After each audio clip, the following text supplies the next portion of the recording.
வணக்கம் நண்பர்களே, இன்றைக்கி நம்ம வீடியோவில் நம்ம என்ன பைக்கை பற்றி பார்க்க போகிறோம் அப்படின்னு பார்த்தீங்கன்னா CBR 150RR. ஸோ இந்த பைக்கை பற்றின சில விஷயங்கள் நம்ம வந்து பார்க்க போகிறோம். ஆக்சுவலாக இந்த வண்டி வந்து பார்த்தீங்கன்னா 2018 to 19, ஸோ இந்த டைமில் வந்து பார்த்தீங்கன்னா இந்த பைக் வந்து லான்ச் ஆக வேண்டியது. பட் அவங்க வந்து பார்த்தீங்கன்னா ஹோண்டா லான்ச் பண்ணலை. பட் ஆல் ஓவர் இன்டர்நேஷனல் வந்து பார்த்தீங்கன்னா இந்த வண்டி வந்து லான்ச் பண்ணிட்டாங்க. பட் இன்னும் இந்தியாவில் இந்த வண்டி வந்து லான்ச் பண்ணலை.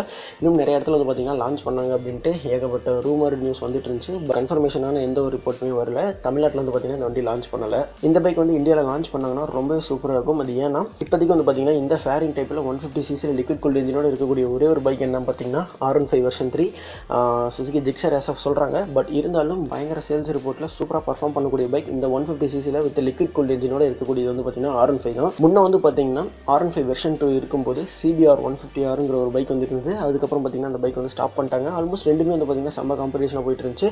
ஏன்னா ஒரு ஃபேரிங் டைப் பைக்கு 150cc இந்த லிக்விட் கூல்டு இன்ஜின் இந்த பர்ஃபார்மன்ஸ் வந்து வாங்கணும் அப்படின்னா கிட்டத்தட்ட ரெண்டு பைக் வந்து பார்த்தீங்கன்னா அப்போ இருந்தது. ஸோ நிறைய பேர் வந்து பார்த்தீங்கன்னா இன்ட்ராக்ஷன் அந்த ரெண்டு பைக்ஸையும் வாங்கிட்டு இருந்தாங்க. அதுக்கப்புறம் வந்து பார்த்தீங்கன்னா CBR 150R. ஸோ இந்த வண்டியை வந்து ஸ்டாப் பண்ணதுக்கப்புறம் R15 மட்டும் தான் இப்போ ரூல்டு கிங்காக இருக்காரு. ஸோ இந்த டைமில் இந்த CBR 150RR பைக் வந்து லான்ச் பண்ணாங்க அப்படின்னா உண்மையுமே செம்ம காம்படிஷனாக இருக்கும்.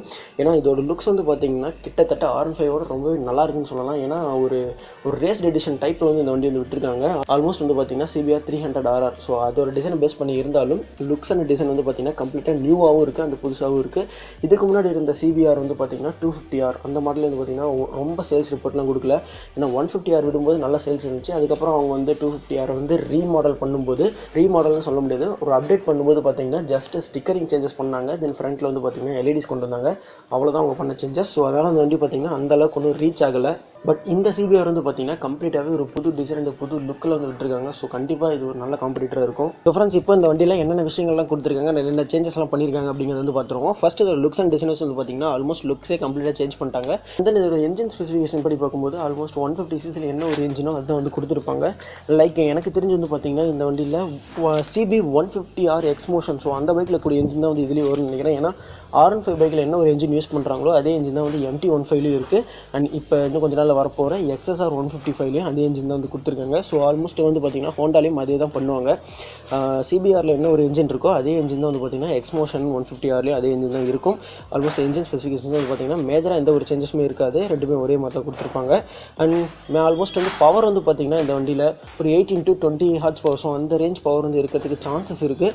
பட் எக்ஸாக்டாக எவ்வளோ கொடுத்துருப்பாங்க அப்படிங்கிறது தெரியல. அண்ட் தென் இதில் வந்து பார்த்தீங்கன்னா லிக்விட் கூல்டு இன்ஜின் வந்து கொடுத்துருப்பாங்க. அண்ட் ஆல்மோஸ்ட் வந்து பார்த்தீங்கன்னா 6 ஸ்பீட் கியர் பாக்ஸ் கொடுத்துருக்கிறதுக்கு நிறைய சான்சஸ் இருக்குது. அண்ட் தென் இது BS6 விடும்போது BS6 என்ஜின் ரிஃபைன்மெண்ட்டுக்கு ஏற்ற மாதிரியான catalytic converters and Otto sensors இதெல்லாம் வந்து சேர்த்து கொடுத்துருப்பாங்க. ஸோ என்ஜின் ஸ்பெசிஃபிகேஷன் பொறுத்த வரைக்கும் ஆல்மோஸ்ட் ஒரு 150cc என்ன ஒரு பர்ஃபார்மன்ஸ் இருக்குமோ ஸோ அந்த பர்ஃபார்மன்ஸ் இந்த பைக்கில் வந்து கொடுத்துருப்பாங்க நம்பலாம். நெக்ஸ்ட் இதோட சஸ்பென்ஷன் பிரேக்ஸை பற்றி பார்க்கும்போது ஆல்மோஸ்ட் இன்டர்நேஷனல் வெர்ஷன் வந்து பார்த்தீங்கன்னா இதில் அப்சைட் டவுன் ஃபோர்ஸ் கொடுத்துருக்காங்க. பட் இந்தியன் வெர்ஷன் வரும்போது இவங்க அதை டெலஸ்கோபிக் ஃபோர்ஸாக மாற்றினாலும் மாற்றலாம். பட் அவங்க அப்சைட் டவுன் ஃபோர்ஸ் கொடுத்தாங்கன்னா ரொம்பவே சூப்பராக இருக்கும். ஏன்னா 150cc அப்சைட் டவுன் ஃபோர்ஸ் கொடுத்துருந்தாங்கன்னா ரொம்பவே நல்லாயிருக்கும் இந்த பைக்கை பொறுத்த வரைக்கும். பிரேக்ஸை பற்றி பார்த்தோம்னா இதில் வந்து டூயல் சேனல் ABS கொடுக்குறது நிறைய சான்சஸ் இருக்குது. அண்ட் பெட்டல் டிஸ்க் வந்து கொடுத்துருக்காங்க. ஸோ பிரேக்கிங் பஞ்ச் ஓரளவுக்கு பெட்டராக இருக்கும். டயர்ஸை பற்றி சொல்லணும்னா டயர்ஸோட கிரிப் வந்து அந்தளவுக்கு இல்லைனாலும் பட் ரேடியல் டயர்ஸ் கொடுத்துருக்காங்க. ஸோ கார்னரிங்லாம் ரொம்ப பக்காவாக இருக்கும். அண்ட் நெக்ஸ்ட் இதோட லைட்ஸை பற்றி சொல்லணும்னா லைட்ஸ் வந்து கம்ப்ளீட்டாகவே சேஞ்ச் பண்ணிட்டாங்க. ஃபர்ஸ்ட் ஃப்ரண்ட்டில் வந்து பார்த்தீங்கன்னா டூயல் லைட்ஸ் அந்த கான்செப்ட் வந்து கொடுத்துருக்காங்க. ஃபுல்லாக LED தான், அந்த ரியர்லையும் LED தான், இண்டிகேட்டர்ஸும் LED தான். ஸோ எல்லாமே LEDஸில் கொடுத்துருக்கிறது இன்னும் நல்ல ஒரு அப்கிரேடு. பவர் கன்சப்ஷன் பொறுத்த வரைக்கும் ரொம்பவே பெட்டராக இருக்கும். அண்ட் நெக்ஸ்ட் இந்த பைக்கில் கொடுத்துருக்க ஒரு நல்ல விஷயம் என்னன்னு பார்த்தீங்கன்னா அதோட பெயிண்ட் அண்ட் ஸ்டிக்கரிங் சேஞ்சஸ்லாம் வேறு லெவலில் கொடுத்துருக்காங்க. ஸோ பார்க்குறதுக்கு ரொம்ப சூப்பராக இருக்குது. லைக் ஒரு MotoGP அந்த ஒரு எடிஷன் லெவலுக்கு வந்து கொடுத்துருக்காங்க. இதோட கிராஃபிக்ஸ்லாம் ரொம்ப சூப்பராக இருக்கும் வந்து பார்க்குறதுக்கு. நெக்ஸ்ட் ஃப்ரெண்ட்ஸ், இதோட ஓவரால் வெயிட் வந்து பார்த்தீங்கன்னா ஆல்மோஸ்ட் ஒரு 135 kgs வந்து வரலாம். அண்ட் நெக்ஸ்ட் இதோட ஃபியூல் டேங்க் கெப்பாசிட்டி வந்து பார்த்தீங்கன்னா 12 liters கெப்பாசிட்டி வந்து கொடுத்துருக்காங்க. ஸோ இந்த அளவுக்கு கொடுத்துருக்கிறது உண்மை நல்ல விஷயம் தான். ஸோ இவ்வளோ தான் இந்த பைக்கில் கொடுத்துருக்கக்கூடிய மேஜரான விஷயங்கள். ஸோ வண்டி வந்து பார்க்குறதுக்கு ரொம்ப சூப்பராக இருக்குது. ஆல்மோஸ்ட் இது வந்து இந்தியாவில் லான்ச் பண்ணாங்கன்னா முன்னாலுமே ரொம்ப சூப்பராக இருக்கும். நல்ல ஒரு காம்படிஷன் இருக்கும். ஏன்னா இந்த பைக் வந்து வரும்னு சொல்லிட்டு நிறைய பேர் எதிர்பார்த்துட்டு இருக்கீங்க. ஈவன் நானும் ரொம்ப நாளாக வெயிட் பண்ணிட்டு இருக்கேன். பட் இந்த பைக் வந்து அவங்க லான்ச் பண்ணுற மாதிரியே தெரியல. ஏன்னா 2018-19 இந்த வண்டி வந்து லான்ச் ஆகும் அப்படின்னு நினச்சிட்டு இருந்தோம். பட் அவங்க வந்து லான்ச் பண்ணலை. பட் அதுக்கு பதில் வந்து பார்த்தீங்கன்னா ஹோண்டாவில் வந்து அவங்க கம்ப்யூட்டர் பைக்ஸ் செக்மெண்ட்டில் வந்து பார்த்தீங்கன்னா நிறைய கான்சன்ட்ரேஷன் பண்ண ஆரம்பிச்சிட்டாங்க. அவங்க ஸ்போர்ட்ஸ் செக்மெண்ட்டுக்கு எப்போ வருவாங்கிறது தெரியல.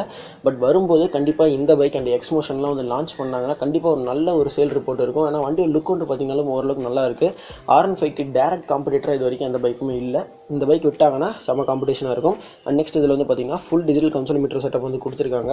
ரொம்பவே நல்லாயிருக்கு வந்து பார்க்குறதுக்கு. CBR 150R அண்ட் 250R வந்து பார்த்தீங்கன்னா பார்சல் மீட்டர் தான் வந்து கொடுத்துருப்பாங்க. அதோட டிசைன் நல்லாயிருக்கும், பட் அது ஓல்டு ஸ்கூல். இப்போ இருக்கக்கூடிய நியூ டெக்னாலஜிக்கு ஏற்ற மாதிரி இதில் வந்து ஃபுல் டிஜிட்டல் கொடுத்துருக்காங்க. ஸோ ஓரளவுக்கு பெட்டராக இருக்குது. ஸோ நெக்ஸ்ட் இதோட ப்ரைஸ் ரேஞ்ச் ஸோ எந்த அளவுக்கு இருக்கும் அப்படின்னு பார்த்தீங்கன்னா, நான் வந்து எக்ஸ்பெக்டட் ப்ரைஸ் தான் சொல்கிறேன். ஸோ கரெக்டான ஒரு எக்ஸாக்ட் ப்ரைஸ் எனக்கு தெரியல.